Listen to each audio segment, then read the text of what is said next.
Before we even start off this video, I just wanted to start off by saying that I am a big Nintendo fan, and I'm going to be speaking against a lot of the controversies that have been going around right now, because a lot of it is just straight up misinformation, some of it is misunderstood, some of it I feel like is a bit overblown, just a little bit, and then some of it I do actually agree with, but I want to keep this a mainly positive video, because I'm really positive about the Switch 2. Like, I watched the Direct 3 days ago now. Dang, it's already been 3 days. And I'm still like, I've been watching Nintendo Switch 2 stuff every day. I've been watching people go hands-on since they can finally release that footage.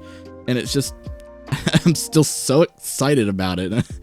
I'm going to try and get it day one if I can. I really hope I can. But with that being said, clearly this is not going to be a negative video. So if you were here for the hate, you might as well click off now. But anyways, hello everybody, and welcome to my 20th video on YouTube. Ironic that I start the 20s when I'm talking about Nintendo Switch 2. And like I just said, I want to sit down and talk about all the recent events, the Nintendo Switch 2 Direct, and the controversy surrounding it, and all the extra information that has come out. So firstly, I wanted to start off with my opinions about the Switch 2 Direct. And if you didn't see my reaction, you saw that I had a lot of good opinions, and now that I've sat down and thought about it, it was perfect.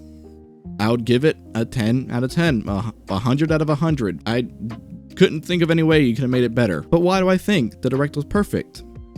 Well, the star of the show, the Switch 2, I think was also perfect. I would give that a 10 out of 10, 100 out of 100. I don't know. This is probably just recency bias talking. Once I actually get myself hands-on with the device, I'll probably have a few more opinions on it. Maybe it'll improve, maybe I'll not like it as much as I thought I did. But as I stand right now, I got everything out of it that I wanted and more. I mean, we can't talk about Switch 2 without mentioning the 4K support. 4K support on Nintendo Switch. That sounds like something I should not be saying, but not just 4K support. It is 4K, 60 FPS. I was fully expecting them to do 4K and 30 FPS like most consoles do, or most games do in general, because 4K is kind of hard to run. And yeah, I know the Switch is not going to be running native 4K, it's going to be using upscaling, but I've seen side-by-side comparisons, and sometimes it's really hard to notice the difference. Now, we can only hit that 4K in docked mode, but who was expecting the 4K in the handheld itself? I mean, I wasn't. But do you know what we do get in the handheld itself? 120 frames per second in the Switch itself, not in the dock. That was a big shock to me. I'm sure not every game is going to run at 120. I'm sure most games are running at full HD, which is another nice thing. The Switch 2's screen is 1080p, and I expected that, so I'm glad they did that. But anyways, yes, I don't think they're going to run 1080p and 120 at the same time. That would be nice if that was the case. But even then, what do we need more? Most games on the Switch ran at 30 frames per second. Why do we need 120? 60 is smooth enough. And I can say the same thing for the 4K too. We don't need 4K 120 FPS. That seems like overkill. So the specs of the Switch 2 are perfect. I could not have asked for anything better. And of course we have the smaller things too, like the built-in mic and the USB-C port on top for easier tabletop charging, and that new camera. And of course we have the controllers, the Joy-Con 2. Obviously I have not touched them myself, but I have heard from a lot of different YouTubers that I watch that the controllers feel really nice, and they do feel like just new controllers. They don't really compare to the originals. Some were saying it's the best part of the Switch 2. And I'm sure the size is doing wonders there too, because the size increase of the Switch and the Joy-Cons, both of those are going to be really nice. But a good console can't be a good console if it can run 4K but doesn't run good games. Well, safe to say, it can run good games, and a lot of good games. First off, let me mention the third-party support. There is a lot of third-party support compared to the Switch 1. Like, you can go watch the original Nintendo Switch Direct and see that there were not actually that many third-party supporters, because nobody believed in the thing. It was coming off the Wii U, and Nintendo is known for underpowered hardware. Nobody was going to try and make third-party games for it. But then you go to the Switch 2 Direct. I think we got over 40 third-party games announced, some smaller ones and some huge ones like Elden Ring. Like Elden Ring running on a Switch console, Final Fantasy VII Rebirth, running on a Switch console, Cyberpunk 2077. And a lot of those aren't even games I've played before. I played Elden Ring, but I know these are huge advancements for the Switch, and I'm so happy for everybody who gets to play those, and maybe even I'll play them myself for the first time on Switch too. And a lot of these games are also coming first day. Like, I don't have a list in front of me of which ones those are. In fact, I barely have a script here at all. I'm going off of memory mainly. But there were a lot of games coming day one. And I think one of those bigger games was Civilization 7. I believe that said it was day one. But even if it wasn't, I did see a lot of that coming day one. Deltarune was day one. I remember that one. And that was something else I noticed too. Some of these more anticipated games chose to announce their games with the Switch 2. Like Deltarune's Chapter 3 and 4. It wasn't just Deltarune Chapter 1 and 2 for the Switch 2. They announced the final 2 chapters, finally.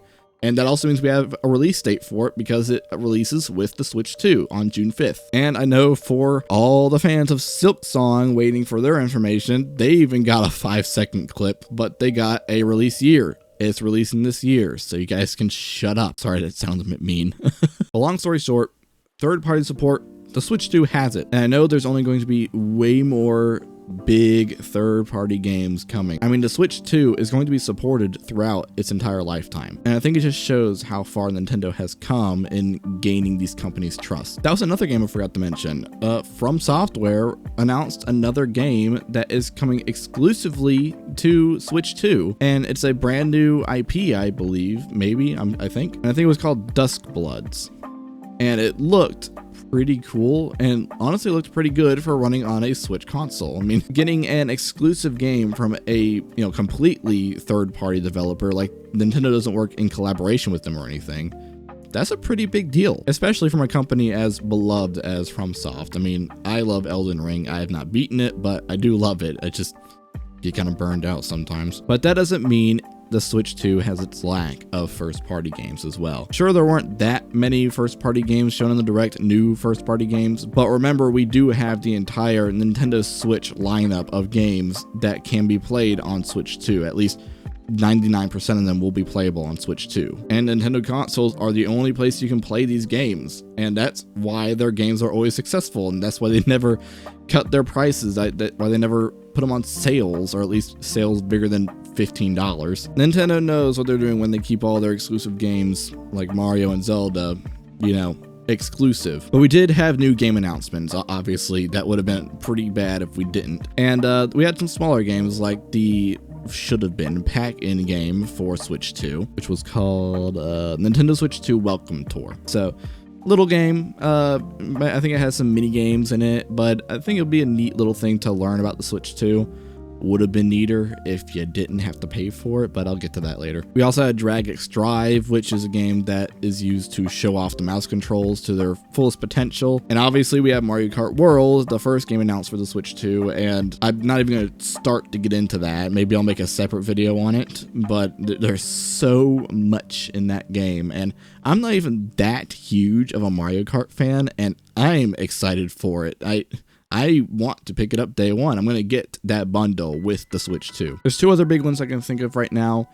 There was the new Donkey Kong game, which I didn't really think I'd be excited for a new Donkey Kong, and I feel like a lot of people felt like that too, but it actually looks really fun. It takes like a Mario Odyssey concept of like the open world with different sections of world, and it's like all destructible, and it looks like a really fun rage game. Just go in there, blast up some stuff, punch everything, and just let off some steam. I'm definitely considering that game for my Switch 2 game lineup.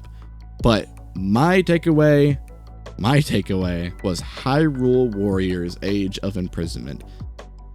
It's not a real new Zelda game, but it is a new Zelda game with real lore, and despite the mixed opinion on Age of Calamity, at least I believe it's mixed, I feel like a lot of people hate it or a lot of people love it. I loved it. I still go back to play it occasionally to this day, and we have a new one for Tears of the Kingdom.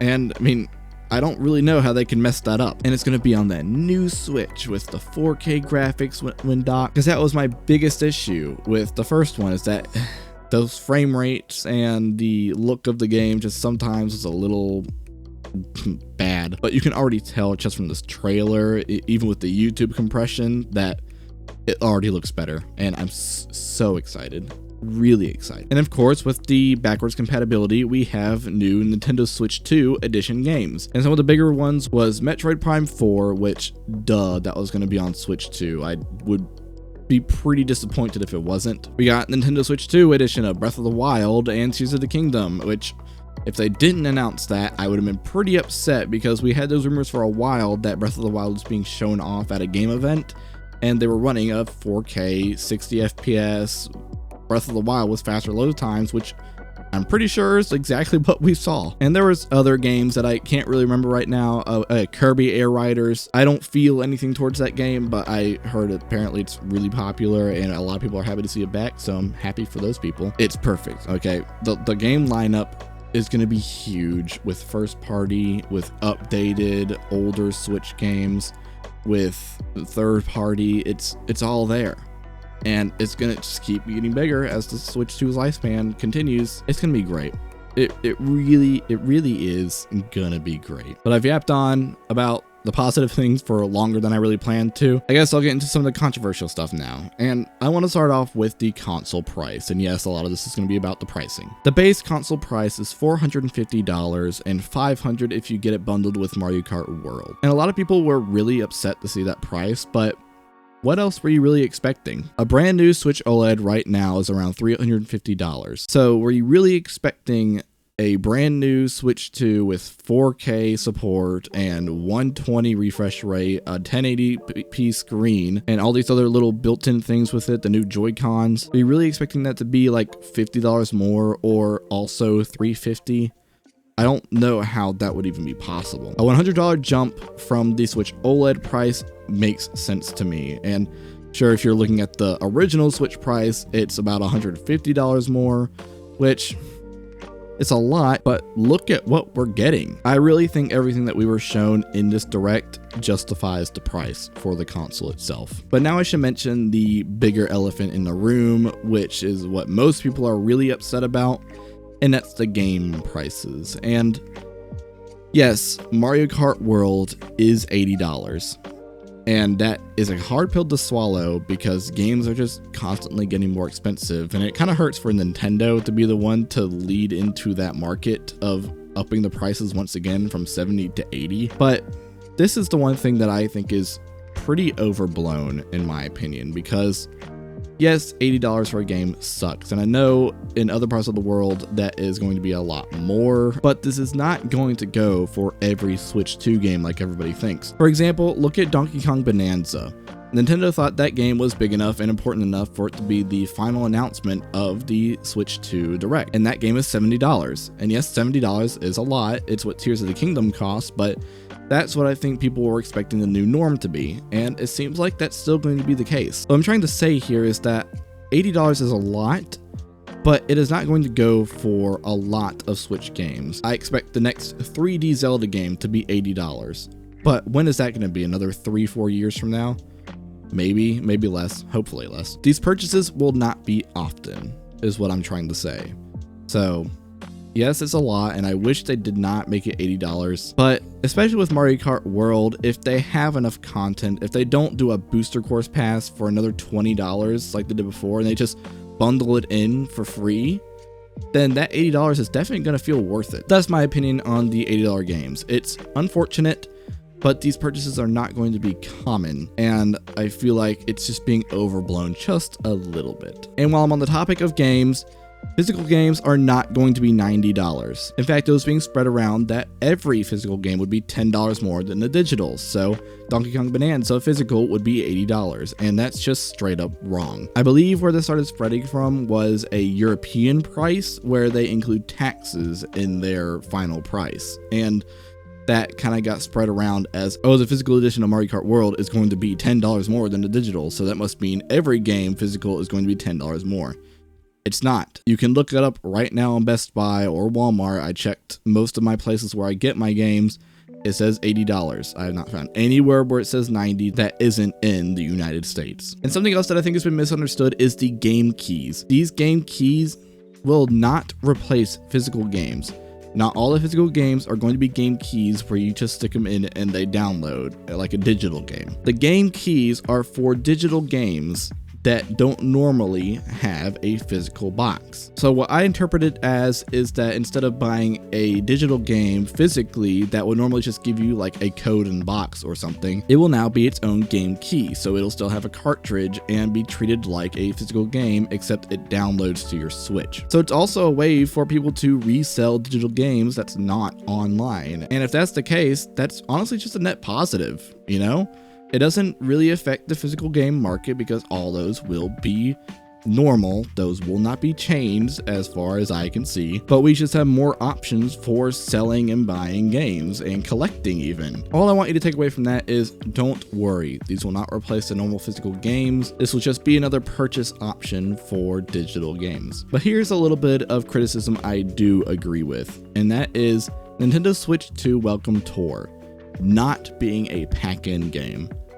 That makes no sense to me. I literally said in my reaction that this will be cool if it's not $60, and it's not going to be $60. If they did, they'd be genuinely insane. But I genuinely do not understand who they think is going to buy a game that is supposed to teach you about the console you already own. I also mentioned that PS5 has their built-in Astrobot game on the PS5 that's supposed to teach you about, you know, what the PlayStation 5 controller can do. While I have not played that myself, it is on my PlayStation 5 and I can play it right now and I can learn maybe some new things about my PlayStation I didn't even know. I haven't really had it for that long. And I'm sure there's some cool things about the Nintendo Switch 2 that they might not tell us, and it's going to be on that the should be pack-in game, and they're selling it for, we don't even have a price.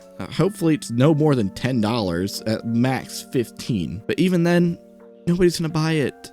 Some curious people might buy it if they just want to have the game, but it's not going to sell well. I really think that should have just been a pack-in game like Wii Sports or the Astro game.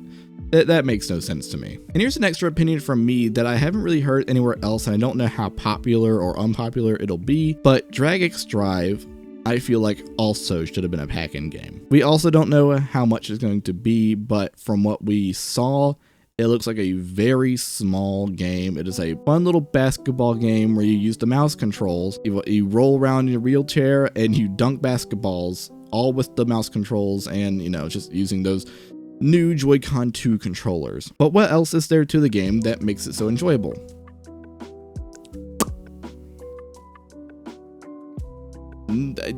Yeah, at one angle you can see a second basketball court, so you can have two games going on at once.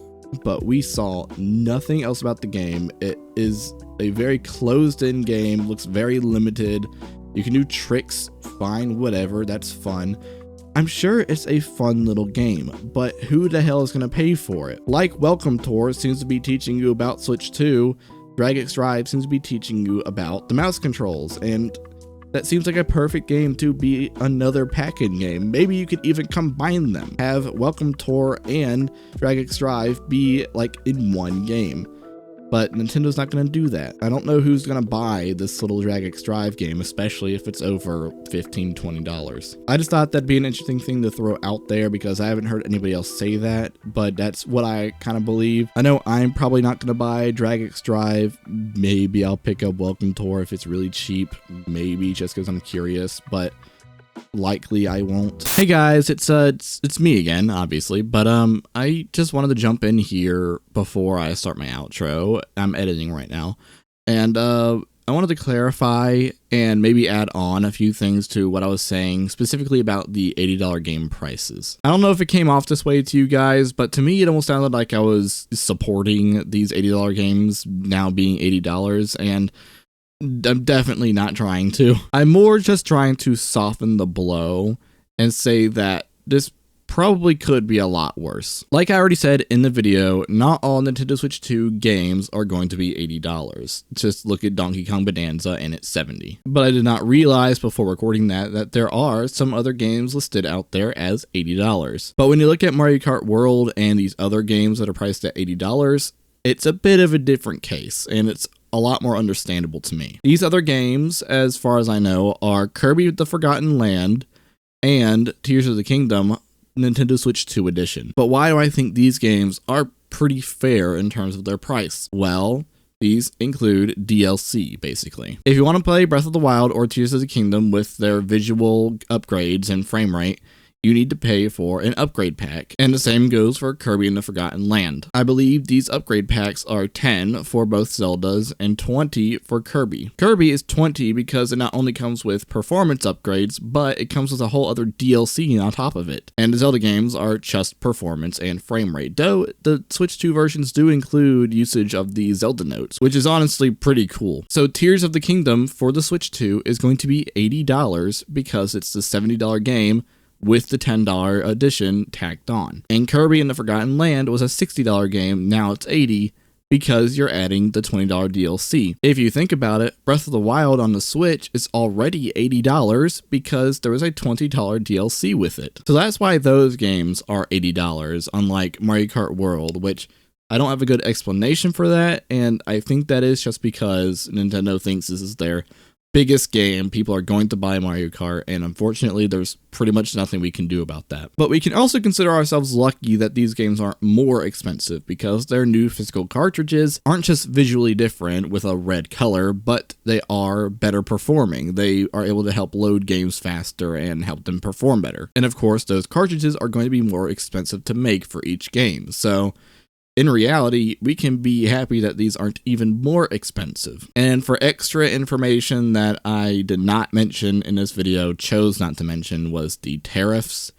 And I still pretty much am not going to talk about it because the last thing I want, not even just on my channel, but in gaming in general, is politics. I play video games to escape from the real world. This is my favorite hobby, and I don't want anything to ruin that for me, especially politics. But all I'll say is this: the tariffs could pose a big issue. They could make the Nintendo Switch 2 price jump up even further. They could make physical game prices jump up even further. And that really sucks if that ends up being the case. But Vietnam, the place where the Switch 2 is being produced and will be shipped from, is already trying to work on the issue. I'm just a normal guy with a small YouTube channel. I haven't done much research on it. I don't really understand tariffs to the best degree, but I do know that the problem could be solved. Everything could go back to normal. But really, there's a reason I wanted to keep this video mostly positive, because I really want to be excited for this console, and I am. Nintendo is one of the most important gaming companies to me outside of like Mojang with Minecraft. And I have been waiting for the Nintendo Switch 2 for ages now. I have followed all that information, all the leaks, everything up to, just a couple days ago with the reveal. And I was so excited during the entire reveal. And I don't really want anything to ruin that for me. And I'm sure other people feel like that too. There are a lot of people out there that are really upset right now about the console's price, the game's price. And I understand the frustration, but I don't know. It's a real bummer when you go to watch the Treehouse live and nobody's really talking about how good these games look or how fun they look. They're just spamming drop the price, either talking about the console price or most likely Mario Kart World. I just want to be positive because there are a lot of unpositive things happening right now with the Nintendo community and some YouTubers making reviews and seeing all these poor updates and it getting into politics and real life. I play video games to escape real life. I don't want the dread of real life coming into my video games. So sorry to get a little depresso espresso there, but that's just kind of how I want my channel to be, I want to be genuine. I want to put my genuine opinions out there. And this is my genuine opinion. I'm really excited for Switch 2. I'm still excited for Switch 2. I'm excited for Mario Kart World. I'm excited for all of it, but there are real life things getting in here that just really suck, and I hate having to deal with that and talk about it. But anyways, I've already tacked on a couple of minutes to this already long yap session, so I will let you get back to the video now and let this loser keep talking. But that's all my negatives. Okay, it's all done. And so are my positives. The video's done. In summary, the Direct was perfect. The Switch 2 for me is perfect. The game selections are perfect, and the prices, while they're not perfect, I think they're reasonable. Mario Kart World is a bit disappointing. $80 games are not gonna be as common as I think everybody thinks they will be. So yes, overall, I think the prices are fine, except that Welcome Tour and DragX Drive should have been free. But anyways, thank you for listening to my little yap session on Nintendo Switch 2. I'm still so excited for this thing. The prices don't really bother me that much. I'm going to try and get it day one, and I just can't wait for this thing to come out. Seriously, I'm so ready. I'm so ready. In the near future, I want to do some other about videos like this one, talking about the specific games like Hyrule Warriors or Tomodachi Life 2, which they announced in the previous direct. So be looking out for those videos in probably the not too far off future. But anyways, that is it from me. I will see you guys in the next video. Goodbye.